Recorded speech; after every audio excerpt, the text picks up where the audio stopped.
Bientôt sur les écrans, la crème du 7e art africain. 19 réalisateurs sont à la conquête du trophée le plus convoité, l'étalon de Yenega. Retour dans cette édition sur la cérémonie d'ouverture de la 24e édition du FESPACO qui s'est déroulée hier au Palais des Sports de Ouagadougou. Les Burkinabés de la diaspora ne prendront pas part aux élections générales de fin octobre 2015. Pourquoi une telle décision? Le ministre en charge de l'administration territoriale a entamé une tournée d'explication dans la sous-région. L'étape d'Accra au Ghana vous sera proposée dans ce journal. Et puis en sport, fin de la campagne africaine pour les clubs burkinabés. Le RCB a été éliminé de la Coupe de la Confédération africaine de football.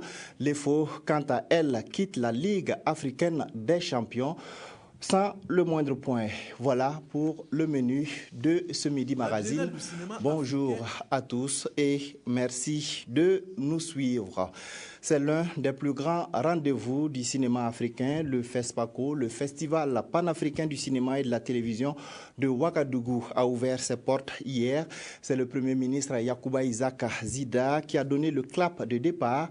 La compétition cette année est ouverte aux films de la diaspora et le prix de l'étalon d'or passe de 10 millions à 20 millions de francs CFA. Retour sur l'ouverture de ce grand rendez-vous du 7e art africain avec Adama Koulibaly.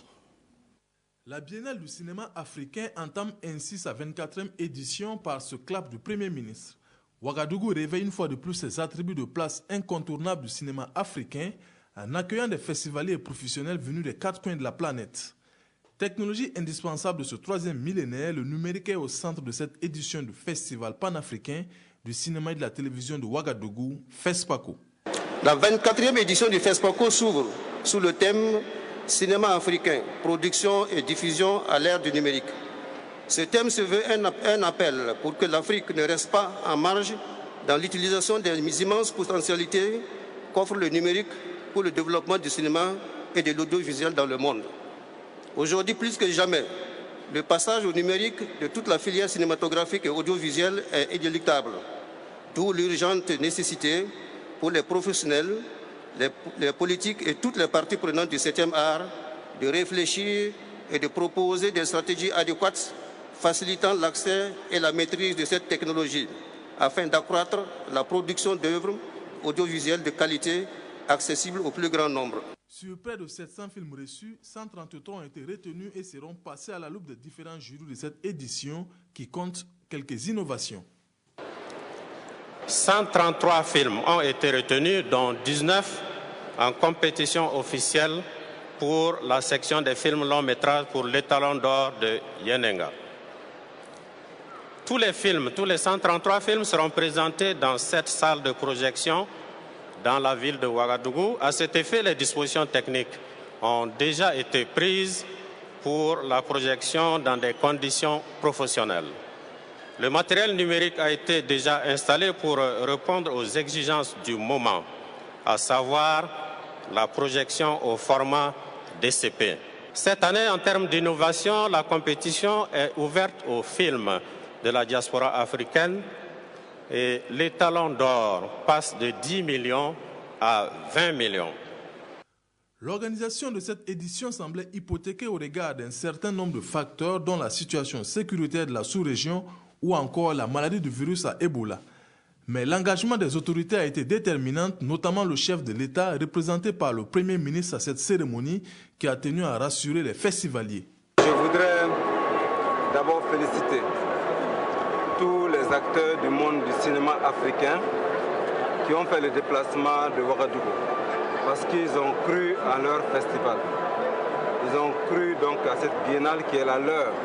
Et je veux les rassurer, également rassurer toutes les populations que tout est mis en œuvre pour que cette fête du cinéma africain soit une très belle fête. Le marché international du cinéma africain MICA se tiendra du 1er au 6 mars sur le site de Siao. Un colloque international et d'autres activités seront également au programme. La succession du film Tei du réalisateur sénégalais Alain Gomis, lauréat de l'étalon d'or de Yenenga de la 23e édition du FESPACO, est ouverte.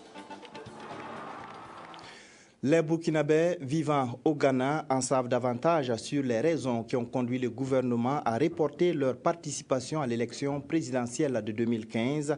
Les explications leur ont été données par le ministre de l'Administration territoriale, de la décentralisation et de la sécurité, Auguste Denise Barry. Le point de la rencontre avec nos envoyés spéciaux Isaac Kafando et Estelle Judith Assokba. Aussitôt arrivée dans la capitale ghanéenne, la délégation gouvernementale, conduite par le ministre de l'Administration territoriale, de la décentralisation et de la sécurité, s'est entretenue avec les chefs traditionnels burkinabés. Une rencontre dont l'objectif est de transmettre à cette diaspora le message du président de la transition, Michel Kafando.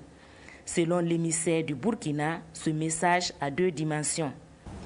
La première dimension, c'est que depuis que les organes de la transition se sont mis en place dans notre pays et consécutivement à l'insurrection populaire qui est intervenue les 30 et 31 octobre 2014, il n'y a pas eu de mission officielle vers le Ghana pour expliquer ce qui s'est passé dans notre pays. Donc, la première dimension, c'est de vous donner quelques informations dans ce sens.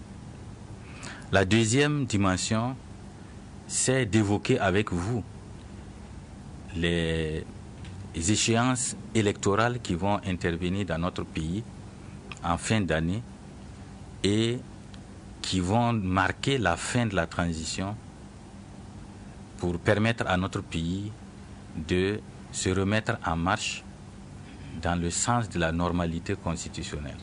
Pour ce qui concerne le premier volet, Auguste Denise Barry a fait le point de la situation de la transition.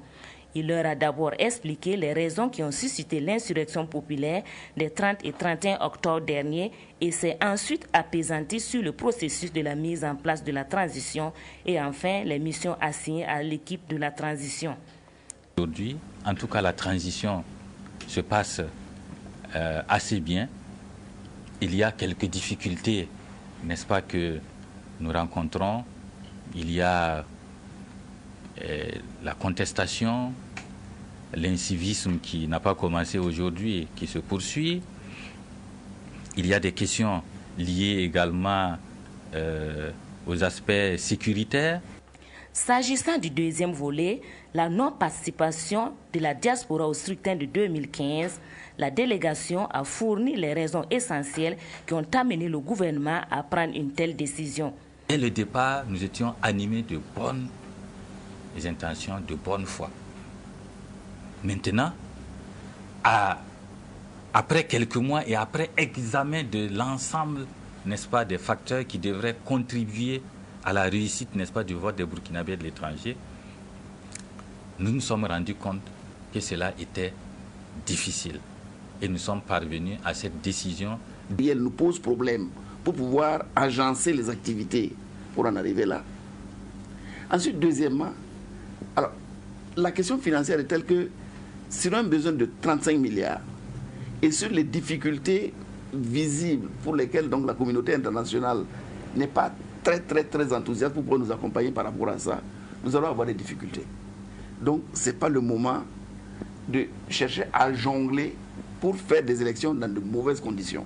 Les chefs traditionnels saluent cette mission d'échange, mais déplorent le fait qu'ils n'ont pas été avisés à temps. Ils ont marqué leur engagement à soutenir la transition pour le développement de leur chère patrie. Et puis, en marge de cette rencontre, le ministre de l'Administration territoriale, de la décentralisation et de la sécurité a été reçu en audience par le président ghanéen John Dramani Mahama et Auguste Denise Barry. On parlait de la coopération entre les deux pays. On écoute le ministre burkinabé à sa sortie d'audience. Et nous étions porteurs d'un message de son Excellence le président de la transition, M. Michel Kafando.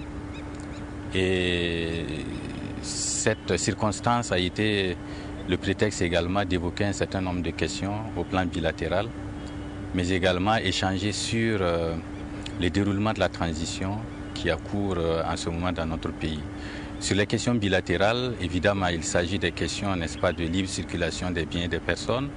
Il s'agit également de voir dans quelle mesure renforcer donc les liens de coopération transfrontalière, mais aussi de voir comment est-ce que la commission mixte qui réunit nos deux pays pourrait se tenir dans les jours à venir.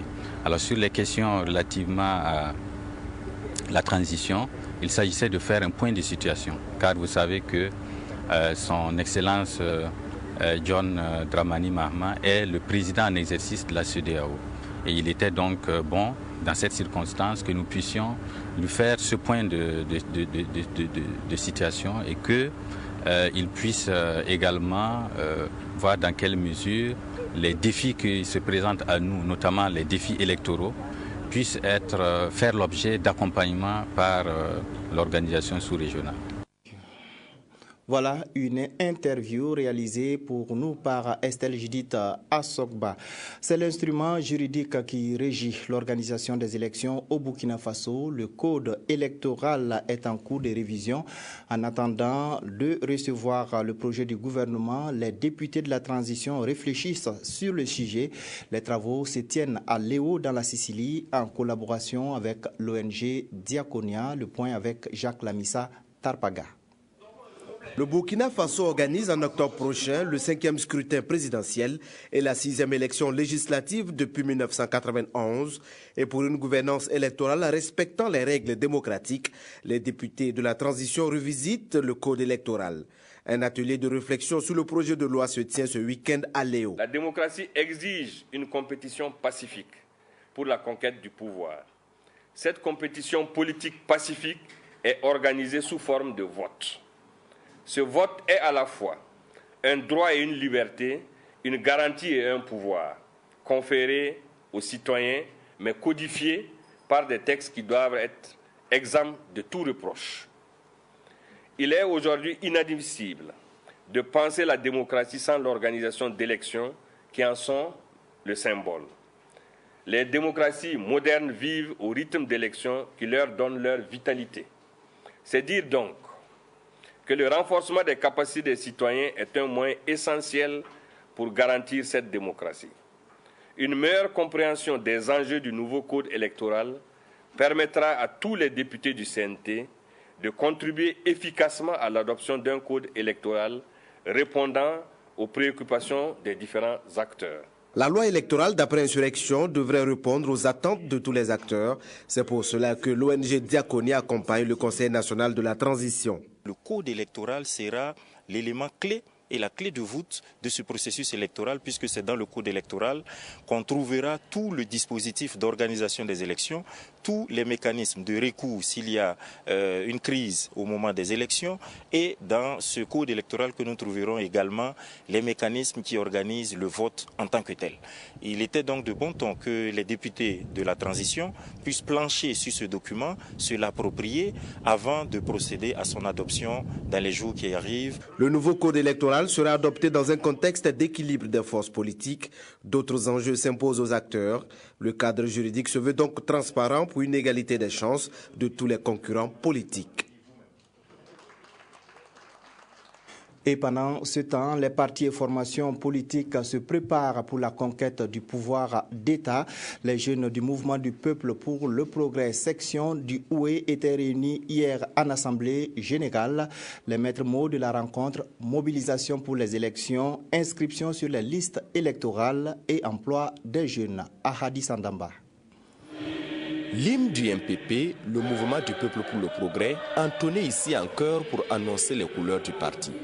Nous sommes à une assemblée générale des jeunes du MPP Houé. Aux allures des meetings, cette assemblée a servi de cadre pour les jeunes du Houé d'échanger sur la problématique de l'emploi et d'appeler à un enrôlement massif, condition sine qua non pour une victoire du MPP au soir du 11 octobre prochain. Pour aller aux élections, il faut s'enrôler massivement. Voilà pourquoi aujourd'hui nous demandons à la jeunesse qui était trompée, la jeunesse qui trouvait inutile de prendre les cartes d'électeurs, aujourd'hui c'est l'occasion de les montrer que désormais la réalité est là et que désormais c'est la jeunesse qui décide. Donc voilà pourquoi nous invitons les uns et les autres, les camarades jeunes, à s'enrôler davantage. Présent à leur côté, le premier vice-président du MPP a dévoilé le programme du parti en ce qui concerne l'emploi et la formation professionnelle des jeunes. Pour lui, la jeunesse constitue l'électorat majeur au Burkina Faso. C'est pourquoi il les invite donc à faire de ces élections le prolongement juste de leur soif de changement. Dans nos rangs, également, plus de 60% sont jeunes. Donc, nous pensons que notre programme reflète les intérêts de la jeunesse en mouvement, de la jeunesse en lutte pour l'émancipation de notre peuple. C'est pourquoi je considère qu'en luttant pour une victoire sereine de la jeunesse au sein du MPP, on consacre en même temps la victoire de la jeunesse dans son ensemble. À cette occasion, Salif Diallo n'a pas manqué de saluer l'engagement des jeunes aux côtés du MPP. Des jeunes qui, à leur tour, ont rassuré au premier vice-président du parti de toujours œuvrer pour le rayonnement ainsi que pour la victoire du MPP. Autant dire que ce week-end était un week-end politique à Bobo-Dioulasso puisque l'Alliance pour la Renaissance, la démocratie et l'intégration Hardy a aussi organisé un meeting dans la ville. Les responsables du parti ont appelé les militants à se doter de la carte d'enrôlement biométrique. Le point avec Kadou Romain Ki. Le parti Alliance pour la Renaissance, la démocratie et l'intégration Hardy affûte ses armes pour la présidentielle d'octobre prochain. D'où cette sensibilisation sur la nécessité de l'enrôlement biométrique. Un préliminaire qui donne droit au vote, vote qui va permettre à son tour aux militants et sympathisants de porter le parti de l'or bleu au pouvoir. Nous sommes venus ici à Bobo-Dioulasso pour à nos militants de se faire enrôler et de convaincre d'autres citoyens à se faire enrôler pour que le taux de participation soit relevé pour ces élections à venir. Si victoire est acquise et comme l'illustre bien son logo, Hardy va travailler à résoudre la question de l'emploi, la formation des jeunes et le problème de l'accès des populations à l'eau potable. Lorsqu'on consomme de l'eau qui n'est pas potable, on est exposé à des maladies hydriques. C'est pourquoi nous avons à notre temps envisagé de résoudre le problème de l'accès à l'eau potable. En tout cas, à défaut, en faire notre cheval de bataille. Cette rencontre va permettre également au parti de mettre en place ses structures de base. L'activité se poursuivra les prochains jours dans les villes de Banfora, Dori et Manga. Et puis cette information en bref en lien avec l'enrôlement biométrique des électeurs. C'est ce 3 mars à Kaya qu'aura lieu la cérémonie de lancement de la révision exceptionnelle des listes électorales. Leur limite d'arrivée des personnalités invitées est fixée à 9h30. Toute autre chose à présent, c'est une technologie qui permet aux populations rurales de produire de l'électricité et du gaz. Le programme biodigesteur est en expérimentation dans certaines localités du Burkina Faso. Le ministre en charge des ressources animales et les partenaires techniques et financiers sont allés voir de près ce qu'apporte le biodigesteur à l'amélioration des conditions de vie des populations de Kinfangé. Le point avec Maxime Zongo. Conçu pour pallier au déficit énergétique, la technologie du biodigesteur a révélé d'énormes opportunités. Possibilité d'améliorer la production agricole, avicole et bien d'autres. Ainsi, depuis 2010, un vaste programme a permis d'installer à travers le pays plus de 4000 sites. L'exemple de Kinfangé, commune rurale de Komsilega, en est une illustration. C'est une construction semi-enterrée. Vous avez une partie aérienne, vous avez une partie souterraine. Et tout se passe dans la partie souterraine. Vous récupérez votre mélange, les déjections animales, moitié mélangée à de l'eau, à quantité égale. Vous introduisez dans votre fosse, votre biodigesteur. Il y a un temps de séjour qui varie généralement autour de 50 jours à peu près. Et au terme de ce séjour, vous avez une production de gaz. Une fois que le gaz est produit, ce gaz est majoritairement constitué de gaz méthane, qui est un gaz à effet de serre et qui contribue justement au phénomène de réchauffement climatique. Une fois que ce gaz est produit, vous le récupérez pour soit faire la cuisson, soit faire l'éclairage. C'est les deux applications majeures à l'étape actuelle au niveau du programme. Grâce à une expérience importée de l'Asie à travers des partenaires techniques dont la SNV, cette technologie a pu être appliquée et adaptée à notre contexte sahélien et depuis, sa vulgarisation continue de faire des heureux dans nos campagnes. C'est très bénéfique pour nous. Nous n'avons plus besoin du bois de chauffe pour faire la cuisine. Nous utilisons maintenant le gaz produit avec cette nouvelle technologie. Nous avons également de la lumière à la maison qui permet à nos enfants de mieux étudier le soir. Cela nous fait vraiment beaucoup de bien. C'est donc pour partager les résultats et démontrer aux yeux du grand public l'étendue de l'intérêt de cette technologie que cette visite commentée a été initiée. Dans le contexte d'un pays sahélien comme le Burkina, a beaucoup d'avenir, en ce sens que, bon, naturellement, ça va freiner la désertification, et puis, bon, également, par rapport aux questions de sécurité alimentaire, vous voyez les opportunités qui s'offrent à nous. Depuis janvier 2014, c'est une autre phase qui est en cours. Objectif, étendre cette technologie au maximum de producteurs. Sa vulgarisation vise à produire des chaînes de valeur destinées à améliorer significativement les conditions de vie en milieu rural. Direction à présent Arbolé qui a vibré hier au rythme de la 5e édition de la journée promotionnelle de l'IGNAM. Cette culture permet aux producteurs de faire face à l'insécurité alimentaire et constitue pour eux une source de revenus. Adama Ouedraogo. Ici, nous sommes à Arbolé dans la province du Passoré pour la journée promotionnelle de l'IGNAM de la dite localité. 5e du genre, cette journée avait pour thème « Contribution des Nuits à la sécurité alimentaire et à l'adaptation au changement climatique ». Elle était présidée par le ministre de l'Agriculture, ici représenté par celui de la Communication. On a vu que les produits, les IGNAM, ont des retombées énormes en termes évidemment de recherche d'emploi, en termes de lutte contre la pauvreté.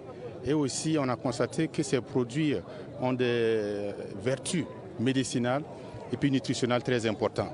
Je pense donc que c'est des initiatives à saluer et à encourager surtout pour qu'on puisse évidemment avoir ces produits dans toutes les localités du Burkina Faso. La journée promotionnelle de l'IGNAM est l'initiative de l'Association pour le développement du département de Arbolé, ADA.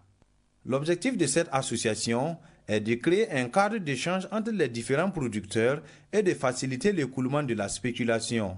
Outre cette mission, ADA se fait le porte-voix des producteurs pour lancer un appel. Nous sollicitons qu'il y ait quand même un minimum de moyens qu'on mette à la disposition des producteurs, notamment par exemple des tracteurs, pour permettre d'opérer un labour profond. Parce que plus effectivement le sol est dompté, plus l'IGNAM effectivement pénètre sans problème et se développe normalement. Nous remercions les invités d'avoir fait le déplacement d'Arbolé. Nous sommes confrontés au problème de la divagation des animaux qui nous rend la tâche difficile. En plus de cela, il y a le problème de l'écoulement. La journée était l'occasion pour les organisateurs de récompenser les meilleurs producteurs. La population de Arbolé est sortie massivement pour soutenir et accompagner cette journée. Rendez-vous est donné pour la 6e édition en 2016. Sport, à présent, l'étoile filante de Ouagadougou est éliminée de la Ligue africaine des champions après avoir trébuché au match aller 1-0 face à l'AS Pétine de Dakar. L'EFO a concédé le nul de 0-0 au match retour joué hier au stade du 4 août. Le résumé de la rencontre avec Mamadou Dabiré et Ruth Bini Ouattara. Incompréhensible et méconnaissable a été l'étoile filante de Ouagadougou en cette soirée du 28 février. À la réception des Pikinois du Sénégal pour le match retour des préliminaires de la Champions League africaine, grandes étaient les attentes des inconditionnels des Bleus et Blancs. Entre l'EFO et la AS Pikine dans ses couleurs vert et rouge, il n'y a pas eu de round d'observation. Venu pour procéder par contre et garder l'avantage de sa victoire au match aller, la AS Pikine a laissé l'initiative de l'attaque aux stylistes. L'EFO pendant le premier quart d'heure s'est illustré avant de baisser la pression. La AS Pikine en profite avec Sega Diop qui tente le lobe par une frappe en profondeur à la 23e minute. Tierno Niang revient à la charge à la 28e avec une frappe excentrée qui échoue. L'Étoile réagit à la 33e avec Romaric pris 3 pas et à la 36e. Un cafouillage dont elle ne tire pas profit. Sur le nul de 0-0, la mi-temps intervient et déjà le public espère mieux pour la reprise. Une reprise qui ressemble dès l'entame à un remake de la première partie. L'EFO presse et à la 61e minute, la tête de Sidiki Traoré passe de justesse à côté de filet. Mohamed Ouattara revient 1 minute plus tard avec 2 tentatives coup sur coup. Une tête qui se heurte au poteau, repris du pied mais qui passe au-dessus de la transversale. C'est dans les arrêts de jeu que l'EFO manque l'occasion en or avec Yacouba Sogné. Après être passé à côté de l'immanquable, l'EFO n'a que ses yeux pour pleurer. L'aventure de la campagne africaine prend fin. Mauvaise opération également du Racing Club de Bobo Dioulasso. Le RCB est tombé 3-0 face au loup du Wari du Nigeria. Cette deuxième défaite est synonyme d'élimination du RCB de la Coupe de la Confédération africaine de football. Le point avec nos envoyés spéciaux dans le delta du Nigeria, Salif Belem et Jérôme Tiendrebego. En foulant la pelouse du Wari City Stadium, Bakone et ses coéquipiers avaient reçu l'ordre de faire le jeu. C'était la consigne principale donnée parce que nous savions que cette équipe est très athlétique. Alors pour l'avoir, il fallait passer par des passes courtes avec beaucoup de mobilité dans l'entrejeu comme sur les côtés. Oscar Barrow a bien pensé, mais ces garçons n'avaient pas la fraîcheur physique nécessaire au respect de la consigne. Et le plan échafaudé par le technicien burkinabé n'aura tenu que 30 minutes. Une balle mal négociée par le capitaine Bakone se transforme en une passe lumineuse pour Etebo Egenekaro qui va battre Hervé Kofi Kwaku.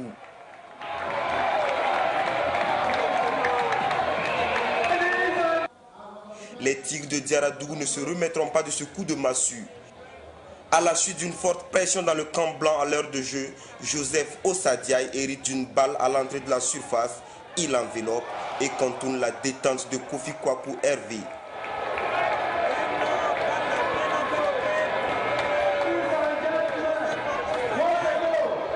Partagés entre la volonté de limiter les dégâts et l'envie de sauver l'honneur, les Tigres reçoivent le coup de KO à la 68e minute. L'offrande d'Etebo est transformée par Homo Forman Freedom.